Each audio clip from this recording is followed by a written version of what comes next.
Hello students, आप देख रहे हैं शिखर एकेडमी का यूट्यूब चैनल। पुराने पेपर के जो क्वेश्चंस हैं उनको सोल्व करने की वीडियो है, तो शुरू करते हैं इस वीडियो को। क्वेश्चन नंबर बताइए। 21। Question number 21। देखिए मैं पढ़ रहा हूँ क्वेश्चन। शैशवकाल की अवधि है, ये शैशवकाल की अवधि पूछ रहे हैं। शैश अवस्था कब से कब तक होती है? 25। चलो अभी यही देख लो पहले। शैशवकाल की अवधि कौन सी होगी? वैसे तो शैशवकाल होता है कब से? 0 से 5 वर्ष तक। अब इसके आधार पर हमें ऑप्शन देख रहे हैं। जन्म से 2 साल, जन्म से 3 वर्ष तक, 2 से 3 वर्ष तक, या जन्म से 1 वर्ष तक। वैसे तो 5 साल का होता है, तो इसमें जन्म से अगर प्याजे के अनुसार पूछता फिर तो था 0 से 2 साल, लेकिन इसमें 3 वाला ऑप्शन भी दिया है, जन्म से 3 साल। ऐसा किसी ने दिया नहीं है, तो आंसर यही होना चाहिए इसका। देखा, 0 से जन्म से 2 साल है ना, क्योंकि या तो 5 साल तक का आएगा या फिर 0 से 2 साल तक, तो 0 से 2 साल वाला ही हमारा आंसर होगा। 25 पूछा था आपने। देखो नवीन जानकारी को शामिल करने के लिए वर्तमान स्कीमा यानी कि अवधारणा में बदलाव की प्रक्रिया क्या कहलाती है? देखो, नवीन का मतलब है न्यू नॉलेज आपको ऐड करनी है पुरानी जानकारी में, लेकिन करी नहीं है, अभी केवल बात कर रहे हैं। ऐड करने की केवल बात है, अभी की नहीं है। किसमें? पुराने स्कीमा यानी कि स्कीमा का मतलब कॉन्सेप्ट में आपको जानकारी ऐड करनी है। इस वाले प्रोसेस को क्या कहेंगे? इस वाली प्रक्रिया को क्या कहेंगे? अब 4 ऑप्शन है इसमें, समझो। अभी ऐड की नहीं है, केवल ऐड करने की बात है। अगर आप एग्री हैं ऐड करने के लिए, तो सबसे पहले क्या किया आपने? अगर आप कोई ड्रेस पहनने के लिए तैयार हैं, तो सबसे पहले इस बात को तो एक्सेप्ट करेंगे ना कि मुझे ये ड्रेस पहननी है। इस बात को आप एक्सेप्ट करेंगे, पहनेंगे हम बाद में। क्लियर? तो एक्सेप्ट करने को क्या कहेंगे? हाँ, इसमें से कौन सा ऑप्शन ऐसा है जो एक्सेप्ट पे आधारित है? देखो, पहला ऑप्शन है आत्मसातकरण। आत्मसातकरण,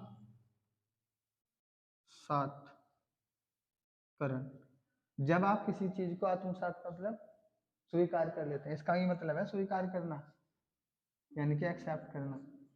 समझ गए? तो सबसे पहले हम उस चीज को एक्सेप्ट करेंगे, उसके बाद आगे का प्रोसेस होगा। तो समायोजन तो तब समायोजन तब होता जब इस चीज को उसमें मिक्स कर दिया जाता, यानी कि मिक्स करने के बाद बाद समायोजन होता है, लेकिन अभी तक केवल बात है, मिक्स किया नहीं है। करेंगे कब? जब आप इस चीज को एक्सेप्ट कर लेंगे। तो इसका आंसर है आत्मसातकरण। अहम केंद्रित तो केवल एक बिंदु को मानकर, खुद को मानकर। और अनुकूलन का मतलब होता है जब आपके पास सीमित संसाधन हो और उन्हीं में आपको काम चलाना है। लेकिन इसने तो कहा कि एक पुरानी जानकारी है, एक नई जानकारी है, और उन्हें ऐड करना है। केवल एक ही जानकारी नहीं है आपके पास। अनुकूलन तब होता केवल एक ही जानकारी होती है और उसी में काम चलाना होता। क्या समझे हैं 4 ऑप्शन? तो इसमें आंसर है हमारा। चलिए नेक्स्ट बताओ। Question number 14। इतना आसान क्वेश्चन आपने गलत कैसे कर दिया? हर चीज आपके नोट्स में लिखी है, एक भी चीज ऐसी नहीं है जो आपके नोट्स में नहीं लिखी हो। देखो, ये दिया है प्रकृति और ये है पोषण। प्रकृति का मतलब लिखवा रखा ना मैंने, वंशानुक्रम। और पोषण का मतलब क्या है? पर्यावरण। पोषण का मतलब हम पर्यावरण में ही तो पोषण करते हैं। पालन पोषण कहाँ होता है हमारा? पर्यावरण में। अब वो पूछ रहा है प्रकृति से क्या मतलब है, इससे क्या मतलब है, बताओ उससे क्या मतलब है। ऑप्शन फर्स्ट है जैविक विशिष्टताएं या वंशानुक्रम सूचनाएं। ठीक तो है ये फर्स्ट वाला ऑप्शन। सेकंड ऑप्शन दिया इसने एक व्यक्ति की मूल प्रवृत्ति। मूल प्रवृत्ति का मतलब संवेग को थोड़ा ही कहेंगे हम प्रकृति। भौतिक और सामाजिक संसार की जटिल शक्तियां, वो तो पर्यावरण में आती हैं, ना कि प्रकृति में। हमारे आसपास का वातावरण, ये भी पर्यावरण में आता है। तो इसका मतलब हमारा आंसर था फर्स्ट। क्वेश्चन को अगर ध्यान से पढ़ेंगे तो आंसर आराम से ला सकते हैं। चलिए क्वेश्चन नंबर 26 देखिए जरा। क्वेश्चन ये है कि मध्य बाल्यावस्था में भाषा किसके बजाय कैसी अधिक होती है? भाषा किसके बजाय कैसी अधिक होती है? मध्य बाल्यावस्था, समझो। मध्य बाल्यावस्था, मध्य बाल्यावस्था कौन सी होगी बताओ।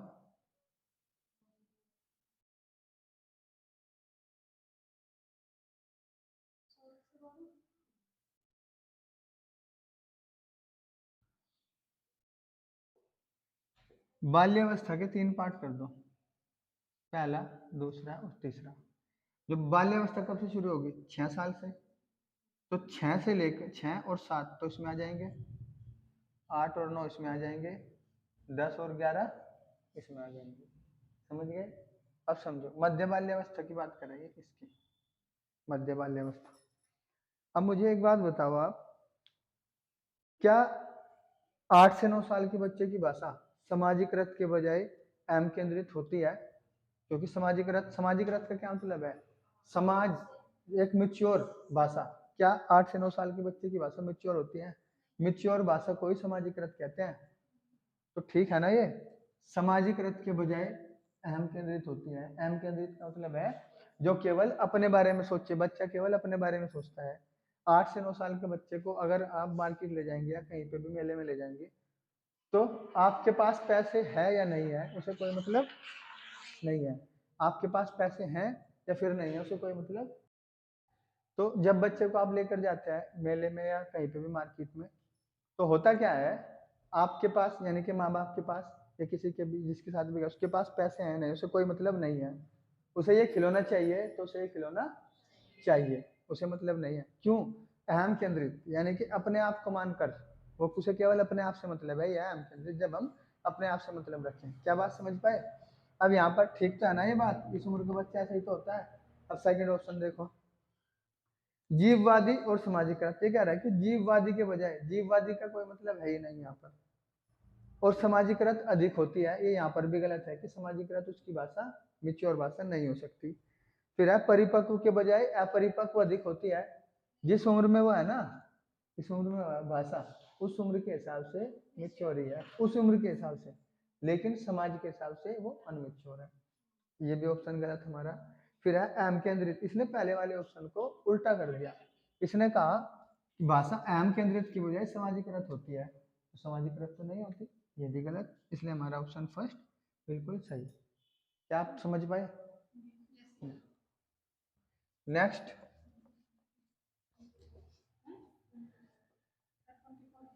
24 देखो,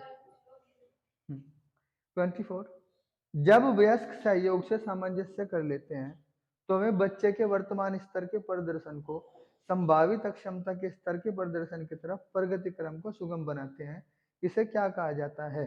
पहले मेरी भाषा में समझो इसे, फिर क्वेश्चन पढ़ना और फिर ये देखना कि जो मैं बोल रहा हूँ सिंपल भाषा में जो मैंने आपको बताया है, क्वेश्चन वही कह रहा है या नहीं। समझो, जब वयस्क सहयोग से सामंजस्य कर लेते हैं, इसका ये मतलब है कि जैसे ये अभी नहीं आई है, तो वह क्या, मैंने छाया को कहा कि आपको जो टॉपिक आपने पढ़ लिया है वो इन्हें पढ़ाना है। इन्होंने कहा कि ठीक है सर मैं इनसे पढ़ लूंगी, और इन्होंने तो मेरा सहयोग किया, समझ गए, और इन्होंने इनका सहयोग किया, तो इन्होंने सामंजस्य कर लिया ना कि सर मैं इनसे पढ़ लूंगी। अब इन्होंने इनको पढ़ाना शुरू किया, जो जो भी इन्हें पता था वो सारा इन्होंने इन्हें पढ़ा दिया। तो इनका जो स्तर था पहले दिन, क्या 10 दिन बाद भी वही स्तर रहेगा या बढ़ेगा स्तर? समझ गए ना, स्तर बढ़ेगा। ये जो पूरा प्रोसेस है, इस प्रोसेस को पूछ रहा है वो क्या कहेंगे। मेरी बात समझ में आई सबको? देखो दोबारा समझो, इन्होंने, मैंने ये नई आई है ये पुरानी है, मैंने इन्हें कहा कि इन्हें वो सारे टॉपिक पढ़ाने हैं जो आपने पढ़ लिए हैं। इन्होंने कहा कि ठीक है सर मैं इनसे पढ़ लूंगी, तो इन्होंने उस सहयोग से सामंजस्य कर लिया। तो जब पहले दिन ही आई थी और 10 दिन के बाद, तो बहुत कुछ सीख चुकी होंगी ना, तो जो स्तर है वो बढ़ेगा या नहीं बढ़ेगा? बढ़ेगा ना। यही कह रहा है वो। पढ़ो, अब क्वेश्चन पढ़ो जरा, फिर बताओ यही क्या समझ आया या नहीं आया। क्वेश्चन पढ़ो एक बार।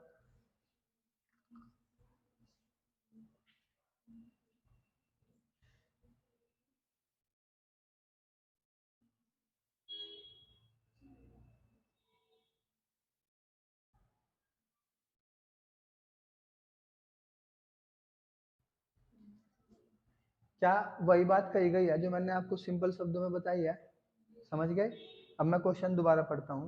जब वयस्क सहयोग से सामंजस्य कर लेते हैं तो बच्चे के वर्तमान स्तर के प्रदर्शन को संभावित अक्षम के प्रदर्शन की तरफ प्रगति क्रम को सुगम बनाते हैं, यानी कि प्रगति कर देना उन्होंने। अब इसे क्या कहा जाता है? अब इसमें 4 ऑप्शन लिखे हैं, मैं पहला ऑप्शन लिख देता हूँ, सहयोग देना। दूसरा बोलो जल्दी, दूसरा ऑप्शन क्या?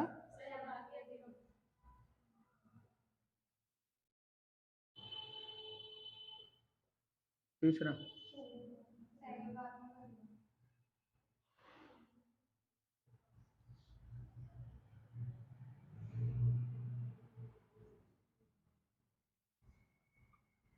चौथा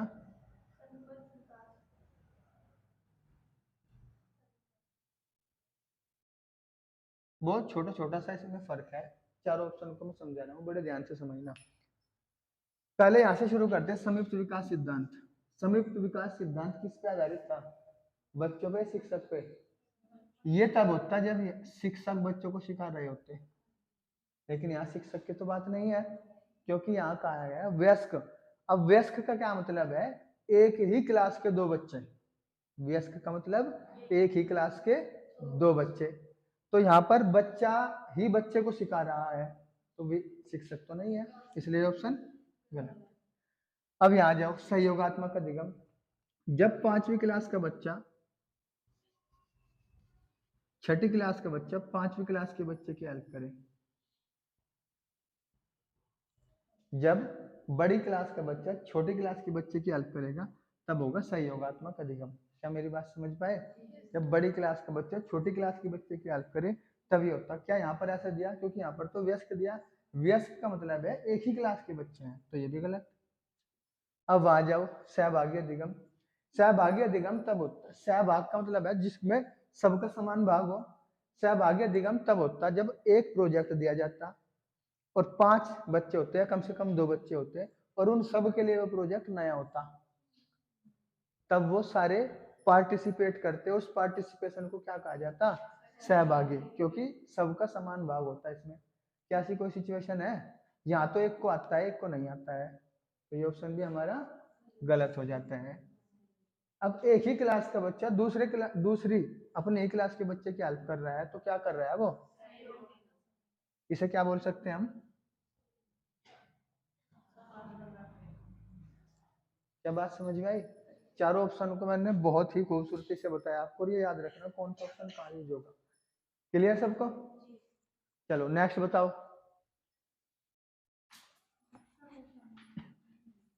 नेक्स्ट 13 देखो, ये कह रहा है कि भारत में भाषिक विभिन्नता बहुत है। इसका क्या मतलब है? भाषिक विभिन्नता बहुत है भारत में। हर 10-12 किलोमीटर पे भारत में भाषाएं बदल जाती हैं, है ना ऐसा? तो भारत में भाषिक विभिन्नता बहुत है। इस संदर्भ में विशेषकर कक्षा 1 और 2 के प्राथमिक स्तर पर बहुभाषिक कक्षाओं के बारे में सबसे बेस्ट कथन कौन सा होगा? समझ में आई बात? ये बहुभाषिकता के आधार पर क्वेश्चन है, तो हम पढ़ते हैं फर्स्ट ऑप्शन। विद्यालय में उन्हीं बच्चों को प्रवेश दिया जाए जिनकी मातृभाषा वही हो जो शिक्षा के लिए अपनाई जा रही हो। ऐसा करेंगे, केवल उन्हीं बच्चों को एडमिशन देंगे आप जो विद्यालय की कोई पर्टिकुलर भाषा होती है। कभी देखा है इसमें केवल इंग्लिश मीडियम के पढ़ेंगे, इसमें हिंदी मीडियम के या उर्दू के पढ़ेंगे? ऐसा कोई विद्यालय नहीं होता, तो ऑप्शन हमारा ये गलत। फिर है, शिक्षक को सभी भाषाओं का सम्मान करना चाहिए और सभी भाषाओं में अभिव्यक्ति के लिए बच्चों को प्रोत्साहित करना चाहिए। सही बात है ना? शिक्षक को सभी भाषाओं का सम्मान करना चाहिए और बच्चे अपनी लैंग्वेज जो मातृभाषा है उनमें है उसे बोल सके, इसलिए उन्हें प्रोत्साहन देना चाहिए। अब ऐसा क्यों करना चाहिए? मैंने बताया था आपको, अगर बच्चे अपनी अपनी मातृभाषा में नहीं बोलेंगे तो एक दूसरे की भाषा सीख ही नहीं पाएंगे, और जब सीख नहीं पाएंगे तो उनके कॉन्सेप्ट जो दूसरी भाषा वाले हैं वो कमजोर नहीं रह जाएंगे, है ना? फिर है, जो कक्षा में मातृभाषा का उपयोग करते हैं अध्यापक को उनकी उपेक्षा करनी चाहिए। उपेक्षा का मतलब है उन्हें धमकाना चाहिए, डांटना चाहिए, ये गलत है। फिर है, शिक्षार्थी को अपनी मातृभाषा या स्थानीय भाषा का प्रयोग करने पर दंडित करना चाहिए, ये भी गलत है। किसका था ये क्वेश्चन? पूछा किसने? 30। क्या ये समझ में आई बात? हाँ। चलो 30 देख लो जरा, मुझे 13 सुना था। 30 समावेशी शिक्षा मानती है कि हमें किसके अनुरूप बदलना है। देखो समावेशी शिक्षा में क्या है, बच्चा केंद्र होता है समावेशी शिक्षा में, हमें बच्चे को केंद्र मान के चीजों को सोचना है। तो पहला ऑप्शन है कि समावेशी शिक्षा मानती है कि हमें व्यवस्था को बच्चे के अनुरूप बदलना है। सही है कि गलत? भाई व्यवस्था, क्योंकि बच्चा केंद्र है, हम बच्चे को तो नहीं बदल सकते, हमें व्यवस्था बदलनी पड़ेगी। कैसे? अगर कोई बच्चा ये है, जैसे कि आज आप में से कोई नहीं आया, और जो मैंने आज टॉपिक पढ़ाए हैं, जब कोई बच्चा कल आएगा वो कहेगा जी वो कल वाला भी बता देते एक बार। तो व्यवस्था क्या कहती है कि आगे ही बढ़ना, पीछे नहीं जाना। नहीं सर, ऐसे भी है, देखो जैसे जो बच्चे क्लास में हैं, जो नहीं है, तो आप उनके लिए व्यवस्था ऑनलाइन भी करोगे।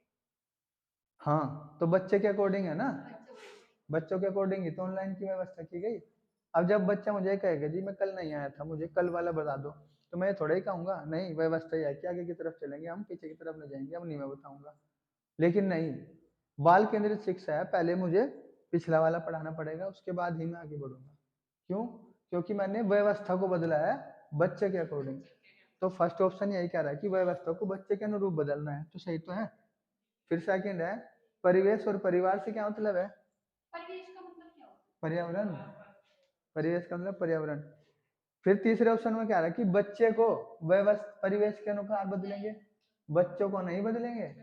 हाँ बच्चों को नहीं बदलना है, फिर बाल केंद्रित कहाँ रह जाएगा। फिर क्या है कि बच्चे को व्यवस्था के अनुसार बदलना है, ऊपर वाला ऑप्शन इसने उल्टा कर दिया, ये भी गलत, तो हमारा आंसर ये है। समझे? चलो नेक्स्ट बताओ। बस हिंदी में, हिंदी में है कोई? हिंदी में तो बोल दो, तो कल बताओ। चलो कल का हम हिंदी का सेशन लेंगे, ठीक है? हाँ जब ये साइको वाला पोर्शन कंप्लीट हो जाएगा ना उसके बाद, है ना, एक एक चीज करते चलेंगे हम, ठीक है? तो चलिए आज इतना ही रखते हैं। Okay class, thank you.